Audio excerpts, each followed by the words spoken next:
Good day to all of you. I hope everyone's doing well and you're coming along through the middle of February. And if you followed football, I hope your team won. I don't know who won at this point because I'm doing this before the game started, so I have no clue.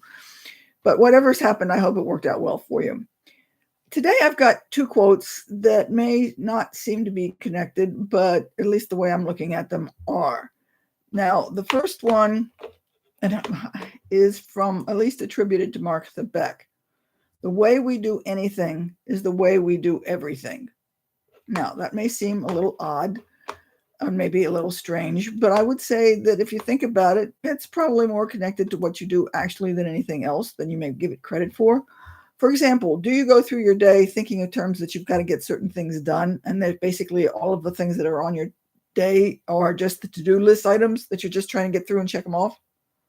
Are you going through work just trying to get something done because you want to get it done? Are you just saying, I need to have it in the past? Or do you take a look at things and say, this is something I want to do and I want to do it well, so I'm going to give it my best and I'm going to think about it? You're beginning to see where I'm coming from with this? So if you go about doing your tasks with the idea that they're just something, shall we say, inconsequential or mindless, or I won't exactly say useless, because if they're useless, then why are you doing them, which is a whole other conversation. But if you look at them in the sense of it's just something I've got to get out of the way, then you may probably be doing everything with that particular attitude.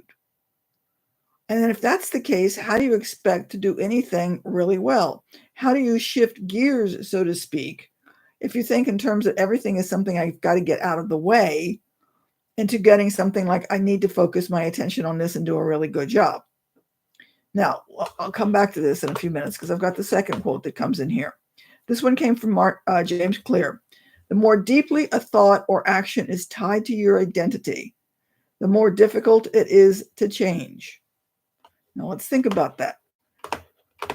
The more deeply a thought is or action is tied to your identity, the more difficult it is to change.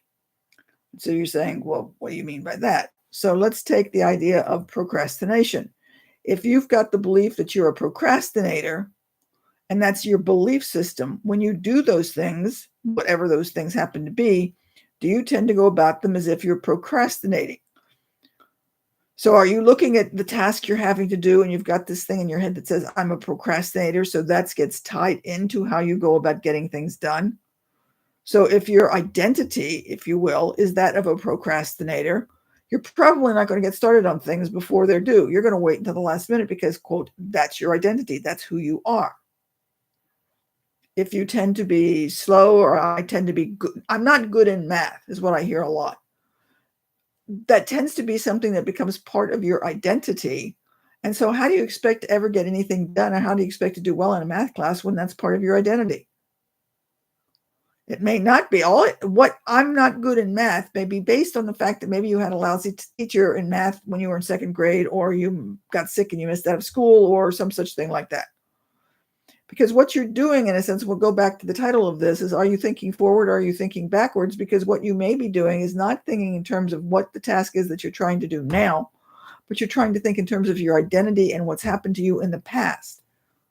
If you've got something, a big project, whatever that may be, are you looking in terms of the fact that, well, in the past you procrastinated, you're not good at this because you didn't do this or you didn't do that, and so you've got somewhat of a mindset that you're not going to do too well with it in the future? Even if you've got a task that says, I want to do really well on this, it becomes really difficult to go over the idea that you've got an identity that may say, I haven't done well in the past. Now, I'm going to use school as an example. This could be anything. It could be looking for a new job. It could be looking for a new relationship. It could be getting out of a relationship. It could be, whatever you want, looking for a new career. But let's just go with it, the idea of school, and see if you can sort of draw the parallels between that. So I know a lot of people go into school with the idea that I want this degree. And the question is why do they want it? But that's, again, another issue. And so they're thinking in terms of, how am I going to do now? And they start school being concerned that they're not going to do well. In some cases, they can say, well, I've tried school before and I haven't done well before, so why do I think I'm going to do real well this time? Or I've got to really work at this because I haven't done well in the past. I've got to work at this to do it again. when you say something like that, you've got the idea that I have not done well before. Did you catch that? So if that's tied to your identity, I'm not somebody who does well in school. How are you going to approach getting into school this time and overcoming those particular issues of the identity connections that you've got? If in the back of your head, you've got this thought of, I don't do well in school, I've done poorly before, what are your actions going to be that are going to get you to do something that's going to do well in the future? You see where I'm coming from with this? So if you start thinking in terms of, well, again, going back to school, if you think in terms of, okay, I'm a procrastinator. So you're going to think in terms of, I got to be careful with that because I procrastinate all of my assignments. The odds that you're going to be able to start school and stop procrastinating is going to be slim to none. It can happen, but it's not likely. Can you see where I'm coming from again on this? Is it making much more sense now? So that if you go about doing whatever it is you're doing, you've got a goal. You want to get promoted. You want to get out of a relationship. You want to get a new relationship, whatever it is you want. If you've got those behaviors in the past that you've done before, I can't get a good relationship because I've been with bad people all my life. I seem to pick losers. Let's go with that one. I seem to pick losers. I can't find anybody good. How do you expect to find a good relationship when you've got that particular attitude and that particular belief system about what you've done in the past? So even though you're looking forward to the idea of I'm looking for a good relationship, your head's in the past, looking at what you've done before. The thing about it is in all of this is you're not trying to look forward to what you need to change to make things different. So if you're in school, what do you need to change? What needs to be done differently so that this time you're going to be successful? If you just think in terms of, I got to get through the week, or I've got to get through this unit's assignment, or I've got to write this one paper, odds are you're not going to be successful for too terribly long. Your goals are going to have to be something that's you want to work toward. If you can begin to see something like, if I get my degree, Aunt Hazel's going to give me $1 million, you might work on your degree if you knew you had something that you could work for toward that. Does that make sense? But if you just think in terms that I need this degree because it's going to give me a better future, and you don't have anything else that's more tied to it because that's what you want, you're not likely to get it done because you've got too much invested in the past belief about the fact that I can't do this. Does this make sense? So if you're going to try and change a behavior, and again, because we're at the beginning of the year, we'll sort of still continue. Granted, it's about a month past National Quitters Day, but who cares? You can still begin to change things and start working on something for the rest of the year. If you've got a goal, I want to go to school, I want to get good grades, I want to get the degree, think in terms of why you want to do it and what needs to change to get that accomplished. What do you need to focus on during the course of the day so that you get something that today, that also tomorrow and the day after and the week after, so you keep working in that particular direction?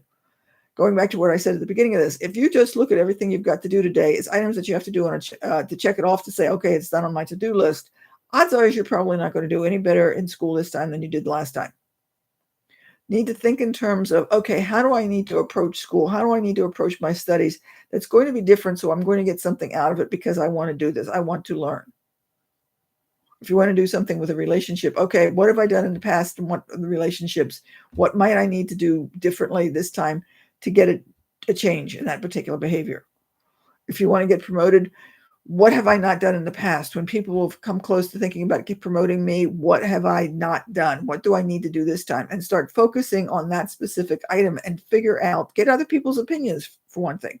You don't necessarily have to follow their opinions, but get their input and figure out, A, what did you perhaps do that didn't get you where you wanted to go? And what might you be able to do this time?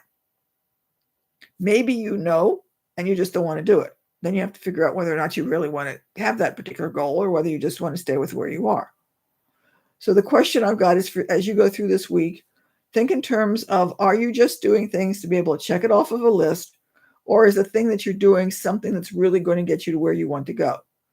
And if it's just something that's going to check off a to-do list and not going to get you where you want to go, why are you doing it?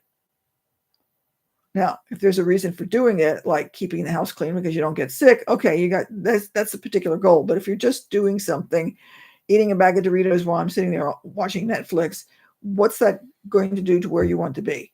Is that going to get you any closer to where you want to be in 5 or 10 years? Okay. So again, are you thinking forward or are you thinking backward? Take a look about it and think about this.